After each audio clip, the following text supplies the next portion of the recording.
Kindness Can, the podcast, with radio personality Jane Lindley Thomas and psychologist Paul Bushell. Because every act of kindness, no matter how big or small, can change lives.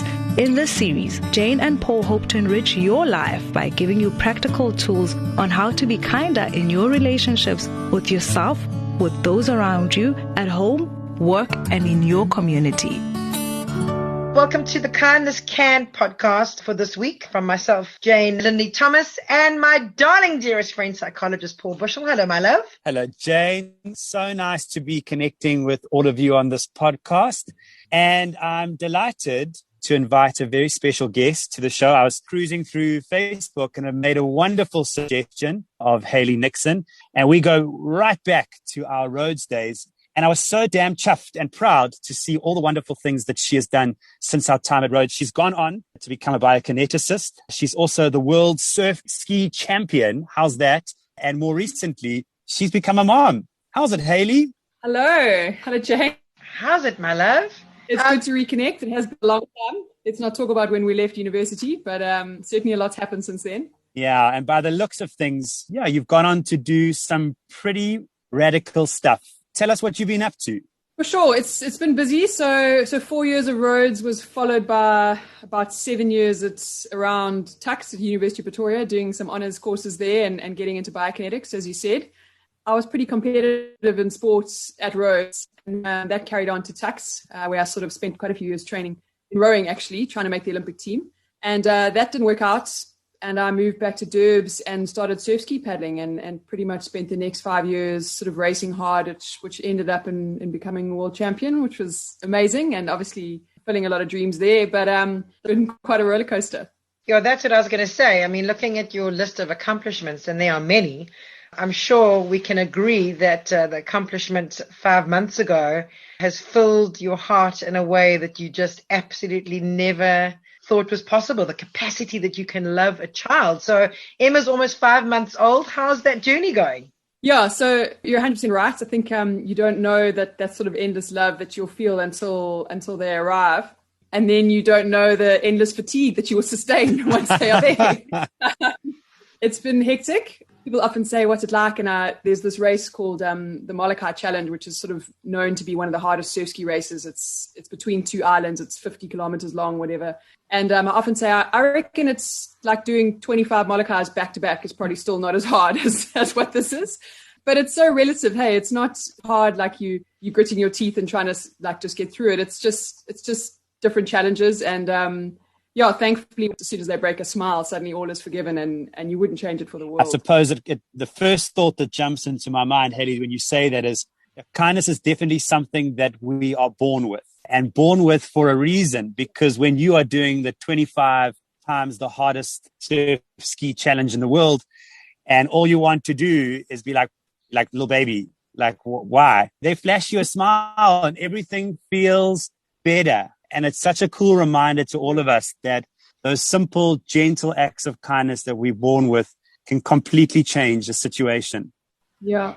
Sorry, I had a funny comment on that yesterday. I had to take Ems to hospital, and we had this little, this cute little baby next to us. She must have been about maybe a year and a half. And her mum went off to the bathroom, and I could have just turned my head and carried on with Emma, but for some reason this little kid caught my eye, and I chatted to her for sort of 10 minutes while her mum was in the bathroom, and she just lit up and smiled and waved at me, and I just thought, like, that is kindness, like just making the effort to just engage with the little kid next to you because her mum's not there for 10 minutes.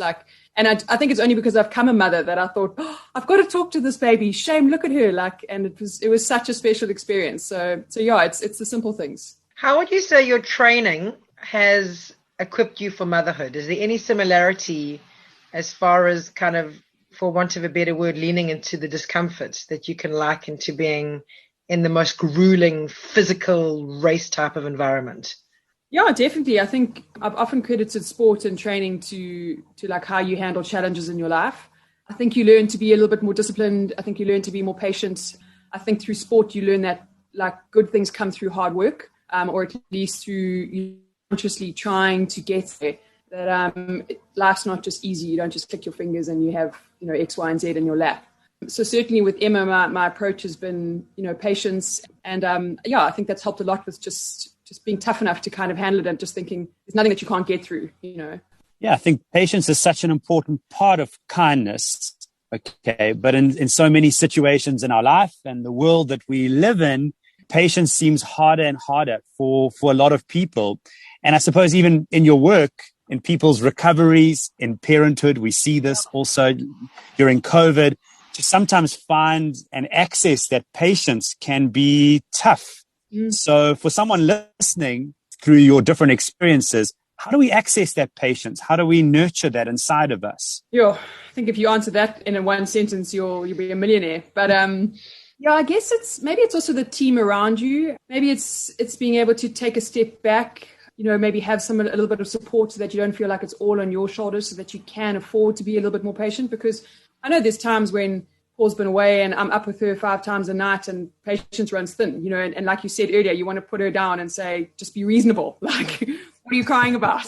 You can't, like, they don't understand. So you can't reason with them. You have to just continue to cuddle them or continue to rock them or continue to offer them, you know, whatever form of food it is or cuddling toy. So I think for me, it's been a case of like trying to have a team around you so that at least you can have some support so that you don't crack under pressure. Let's talk about the process of, having endured and been a part of so many physical tasks and races and having won and succeeded. You've obviously had to have your body and your mind in mint condition during that process.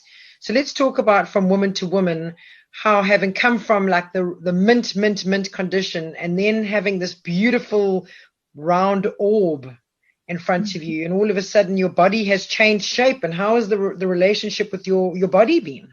You know, I almost had a somewhat selfish lifestyle because Paul backed me to race as much as I wanted to. So I just cruised around and it was all about my training and my eating and, you know, my body and staying fit. And then suddenly it became about keeping this little baby healthy and strong. And what did she need?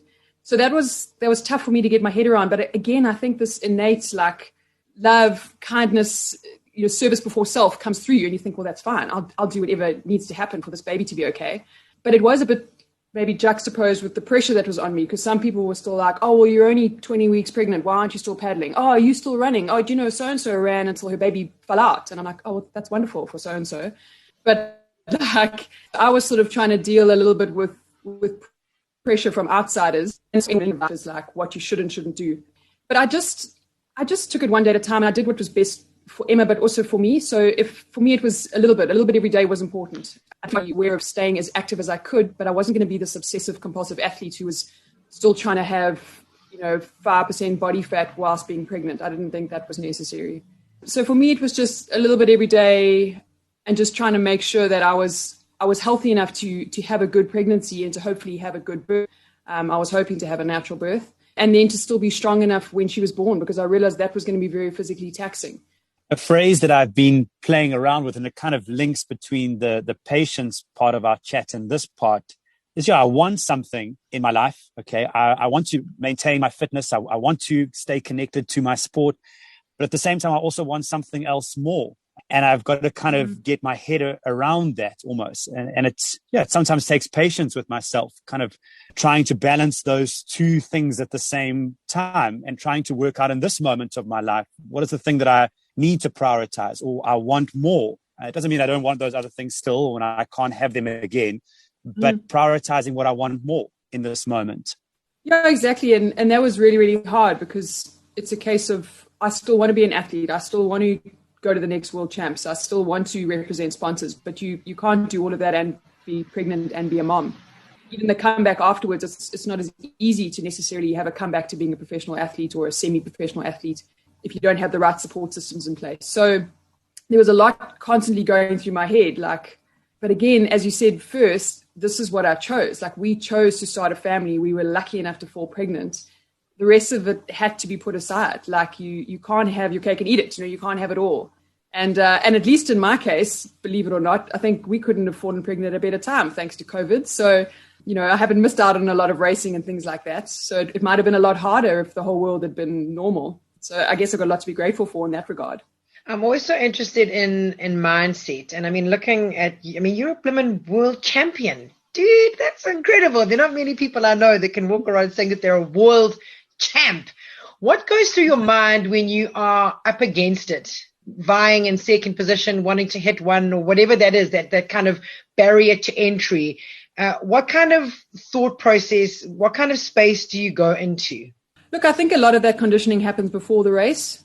I think that's all part of the process of like years and years of doing something, of physically preparing, of mentally preparing. So focused. I just didn't care who else was out there. Like when it did get hard, when I was lying 10th, I just thought, well, I've done the training. No one can have trained as hard as I have.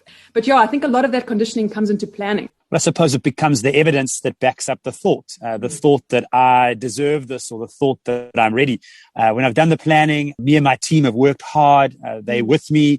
Yeah, it becomes the proof, right? That really confirms that thought, that kind of makes it more real in a sense. So adding to the thought. So if you're sitting with a thought about wanting to achieve something or do something, really sit with that thought and add the evidence to it, the reasons why, and suddenly it takes on a life of its own. Yeah, I love that.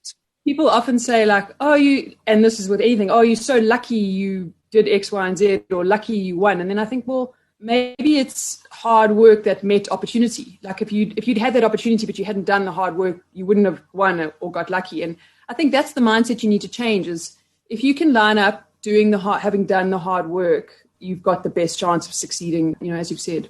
Spoken like a true patient athlete, right? You buy your time, you do your time, and the moment will come. It doesn't just fall from the sky. No.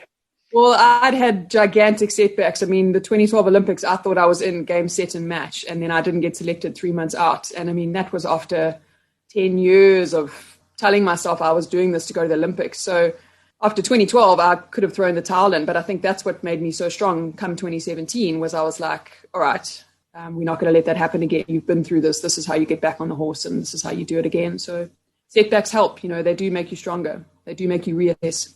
Big time. So where to from here as far as finding the balancing? Every mother in the world laughs. The balance or the tipping point of fusing your past life, in inverted commas, the kind of extreme way in which you approached your craft, and motherhood. Because I assume there's this hankering to get back in the ring, so to speak. But then there's also that like, well, there's no place that I'd rather be than at home. Yeah, it's a good question. It's a hard question. I'm still digesting it, really.